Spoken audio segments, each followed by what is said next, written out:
من لسانی یفقہوا قولی. الحمدللہ رب العالمین. آیت نمبر 73. قالوا تاللہ لقد علمتم ما جئنا لنفسد في الأرض وما كنا سارقين. انہوں نے کہا اللہ رب العالمین کی قسم، بلا شبہ یقینا تم جانتے ہو کہ ہم اس ملک میں اس لیے نہیں آئے کہ فساد کریں، اور ہم چوری کرنے والے نہیں ہیں.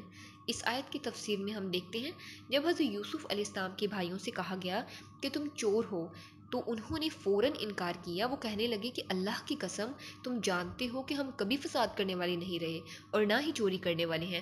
اس بات پر وہ اعتماد سے بولے کیونکہ وہ پہلے بھی بار بار مصر آئے اور واپس گئے. ان پر کوئی بدکاری یا جرم ثابت نہیں ہوا تھا.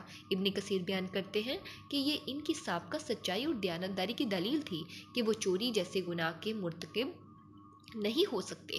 لیکن اللہ رب العالمین کی تقدیر اور حضرت یوسف علیہ السلام کی حکمت یہی تھی کہ یہ الزام اسی طرح لگے تاکہ یوسف علیہ السلام کے مقصد یعنی کہ بھائی کو روکنے کی تکمیل مکمل ہو. آیت نمبر 74. قالوا فما جزاؤه ان كنتم كاذبين.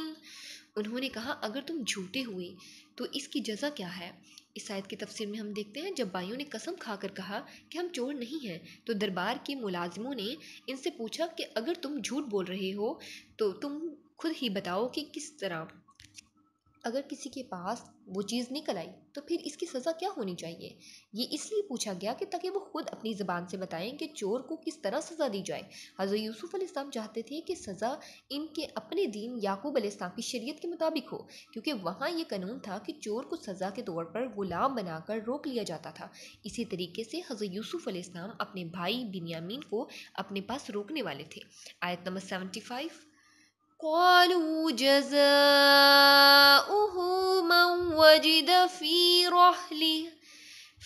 رحله فهو جزاؤه كذلك نجزي الظالمين. انہوں نے کہا اس کی جزا یہ ہے کہ جس کے کجاوے میں وہ پایا جائے سو وہی اس کی جزا ہے، ہم ظالموں کو ایسے ہی جزا دیتے ہیں. اس آیت کی تفسیر میں ہم دیکھتے ہیں یوسف علیہ السلام کے بھائیوں نے خود ہی سزا بتائی کہ جس کے سامان سے چوری کی چیز نکل آئی وہی بطور سزا غلام بنا لیا جائے. یہ قانون ان کی دین حضرت یعقوب علیہ السلام کی شریعت میں تھا. اس طرح یوسف علیہ السلام کے مقصد کو پورا ہونے کا راستہ ملا کہ بنیامین کو اپنے پاس روک لیں. آخر میں یہ جملہ کہ ہم ظالموں کو اسی طرح سزا دیتے ہیں یعنی چوری کرنا ظلم ہے